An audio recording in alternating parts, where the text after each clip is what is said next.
साथियों नमस्कार। मैं पंडित बीरेंद्र जगूड़ी आपका अपने यूट्यूब चैनल पर अभिनंदन करता हूं और आशा करता हूं कि आपका स्नेह मुझे प्राप्त होगा।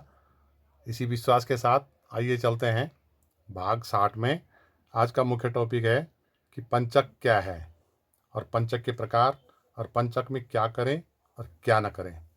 क्योंकि हम सभी सुनते हैं कि प्रत्येक माह में पंचक आते हैं और जिसे शुभ नहीं कहा जा सकता है।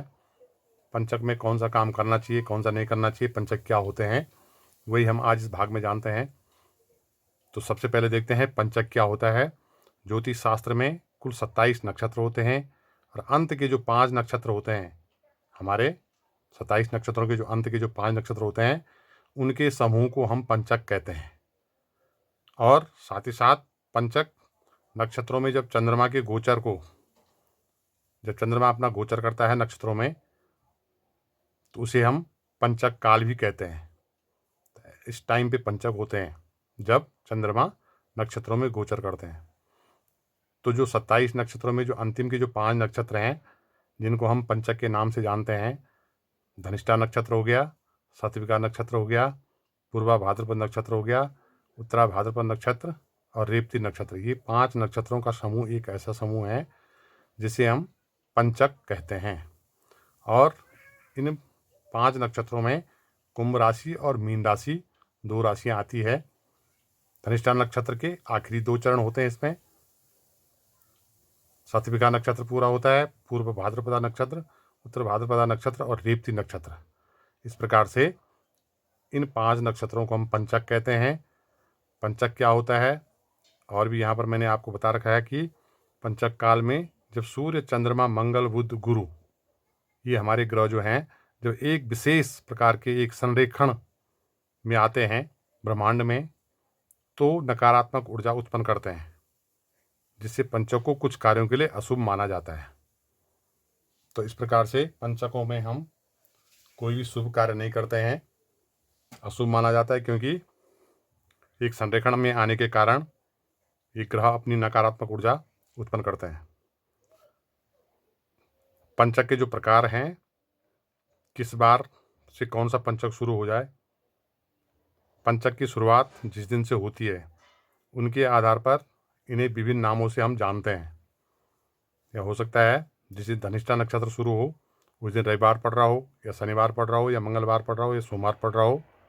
तो उस हिसाब से, वार के हिसाब से भी पंचकों के प्रकार, कौन सा पंचक किसको क्या नाम दिया गया है। यदि रविवार से पंचक शुरू होते हैं तो उसे हम कहते हैं रोग पंचक। सोमवार से यदि पंचक शुरू हो रहे हैं तो राज पंचक। मंगलवार से यदि पंचक शुरू हो रहे हैं तो अग्नि पंचक।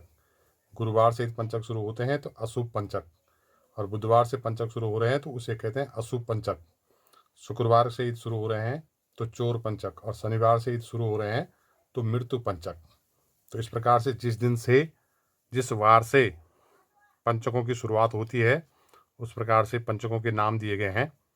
अब हम देखते हैं कि पंचक में कौन सा काम करना चाहिए और कौन सा काम नहीं करना चाहिए, क्योंकि पंचकों को अशुभ माना जाता है। तो ऐसे टाइम पर हमें कौन सा काम करना चाहिए, क्या करना चाहिए। धार्मिक कार्य करना चाहिए, अर्थात पूजा उपासना करनी चाहिए। गरीबों को दान कर सकते हैं, ईश्वर की पूजा करें। शनिवार को छोड़कर पूर्व, पश्चिम, उत्तर दिशा की यात्रा कर सकते हैं। केवल दक्षिण दिशा इसमें वर्जित है।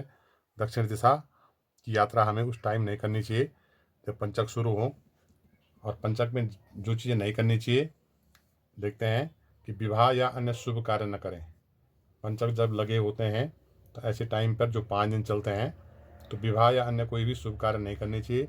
घर का निर्माण कार्य शुरू न करें, यात्रा न करें, खासकर दक्षिण दिशा में कोई भी नया कार्य शुरू न करें, धन पैसे का लेन देन न करें, खरीदारी न करें।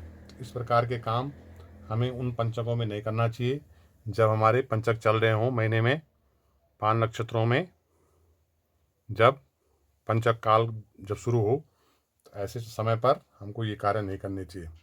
पंचक काल के समय या उन 5 दिनों के अंदर यदि किसी भी व्यक्ति की मृत्यु हो जाती है तो मृतक के साथ कुसा घास या आटे के 4 पुतले और बना करके उनको उस मृतक के साथ जला सकते हैं, ताकि कोई अगली भविष्य में कोई अनहोनी न हो। तो इस प्रकार से आज हमने देखा कि पंचक क्या होते हैं, पंचक के जो प्रकार हैं वो किस प्रकार हैं, और कौन सा काम पंचक में करना चाहिए और कौन सा काम नहीं करना चाहिए। धन्यवाद। यदि आपको वीडियो पसंद आई हो तो लाइक, कमेंट और सब्सक्राइब ज़रूर कीजिए। Thank you for watching.